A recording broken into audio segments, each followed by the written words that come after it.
Bom dia a todos, meu nome é Gustavo Schwartzman, sou oncologista clínico do Hospital Israelita Albert Einstein. Heloísa Vise Rodrigues, oncologista aqui do Hospital Israelita Albert Einstein, do Centro de Oncologia. Hoje nós vamos falar sobre as atualizações de melanoma que aconteceram na ASCO de 2019 em Chicago e vamos conversar um pouquinho sobre diferentes temas que foram abordados aí nas principais sessões ELO. Vamos começar falando de sistema nervoso central. Foram dois estudos que foram apresentados, um sobre radioterapia e outro sobre imunoterapia. O que você achou desses estudos? Na verdade, o estudo de radioterapia, né, foi o único estudo de fase 3 apresentado na sessão de melanoma e que mostrou não ganho de sobrevida global com a radioterapia de crânio total. Então, eram pacientes que tinham tratamento local para metástase em sistema nervoso central, seguido de radioterapia de crânio total na tentativa de evitar recidiva intracraniana. E o estudo foi negativo, né, no sentido de controle intracraniano e de sobrevida global e de qualidade de vida. Então, até pouco tempo atrás, radioterapia de crânio total era bem padrão, né? A gente tinha poucas armas para tratar melanoma e, diante do acometimento do sistema nervoso central, era o que tinha para ser feito. Mas esse estudo mostrou que não é eficaz, não melhora a qualidade de vida e nem ganho de sobrevida global. Acho uma coisa importante que talvez até justifique os achados, né? Um estudo que começou faz muito tempo, começou em 2009.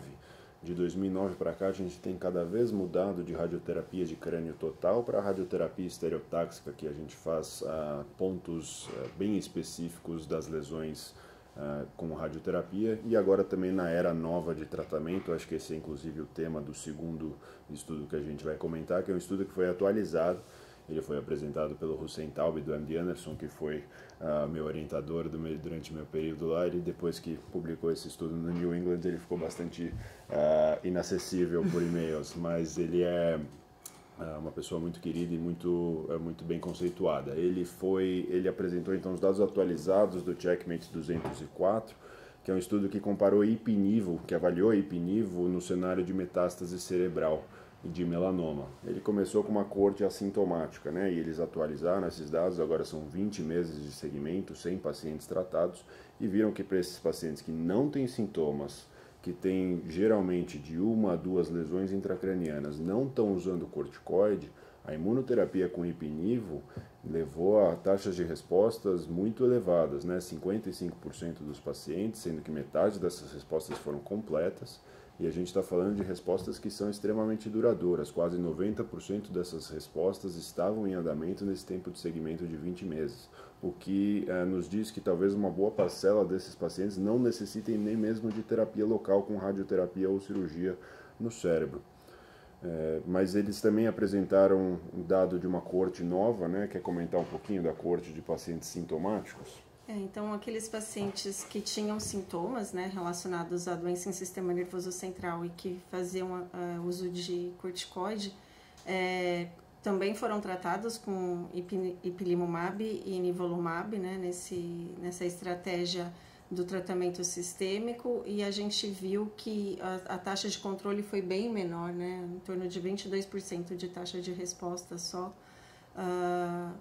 para os pacientes que eram sintomáticos, bem abaixo do que foi apresentado com a coorte A. O que mostra que para os pacientes que têm sintomas ainda é um desafio o tratamento do melanoma metastático para sistema nervoso central, não sendo uma estratégia tão desejável, né? Mas eu acho que esse estudo, a coorte A consolida essa mudança do paradigma, né, de tratar doença em sistema nervoso central com tratamento sistêmico, né, mostrando ser seguro e eficaz. Infelizmente, para os pacientes que têm lesões maiores, né, e consequentemente que apresentam sintoma, esses resultados não foram tão satisfatórios. Mudando um pouquinho agora para o cenário de doença mais localizada. A gente está falando agora de doença onde não tem metástase, num cenário que existe doença mensurável, linfonodomegalias grandes decorrentes de um primário.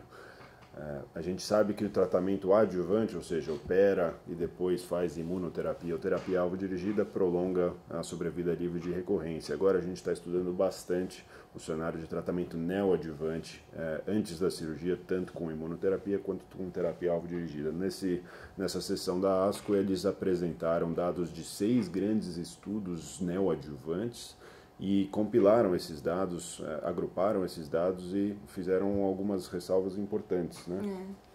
É interessante ver esse estudo e muito informativo para o que a gente está aprendendo, né, nesse novo cenário. Então, 2 estudos com terapia-alvo neoadjuvante e 4 estudos com imunoterapia neoadjuvante, a maioria dos estudos com imunoterapia neoadjuvante com imunoterapia combinada.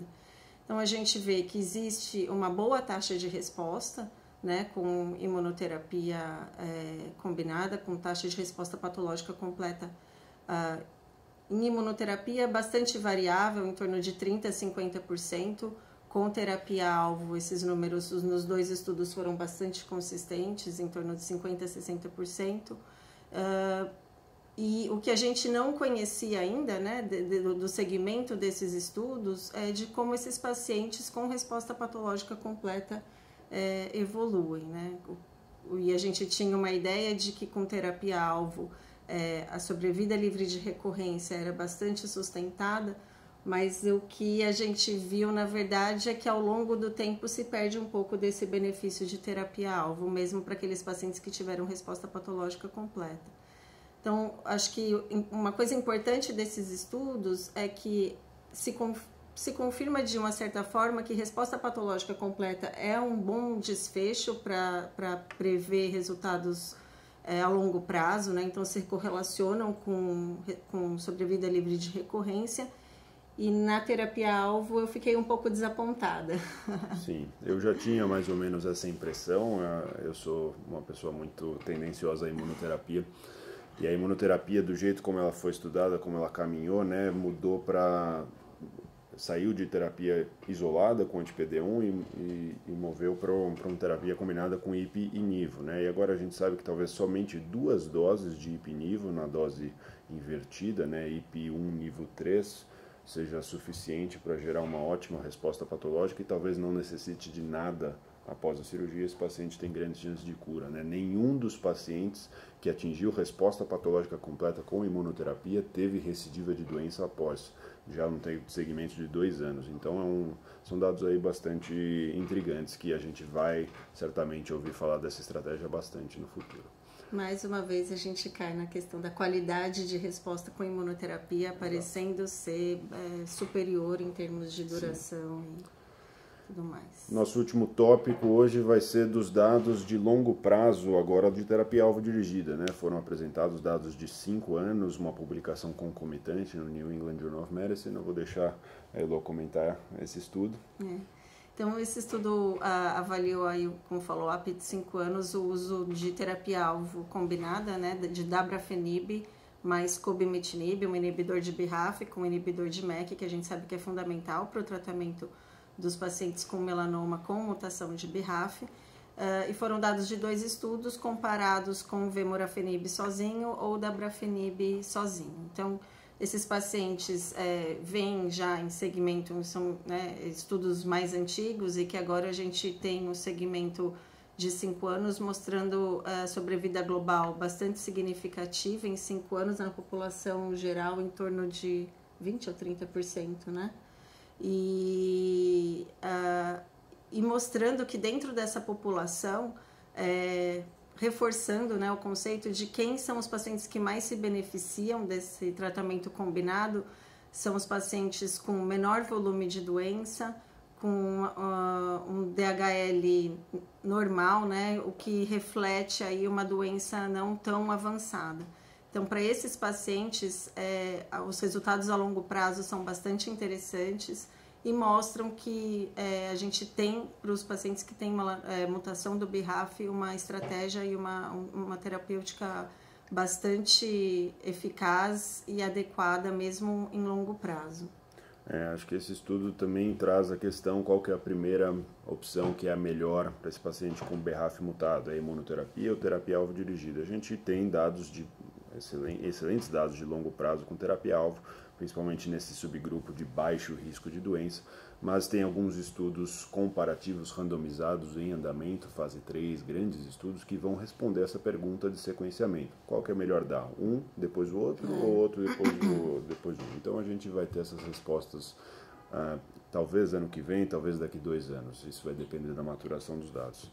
Mas a princípio não teve nenhuma grande mudança nessa sessão de melanoma, mas nos ajudou a ter várias nuances de como a gente faz o manejo do dia a dia e também perspectivas boas para o futuro.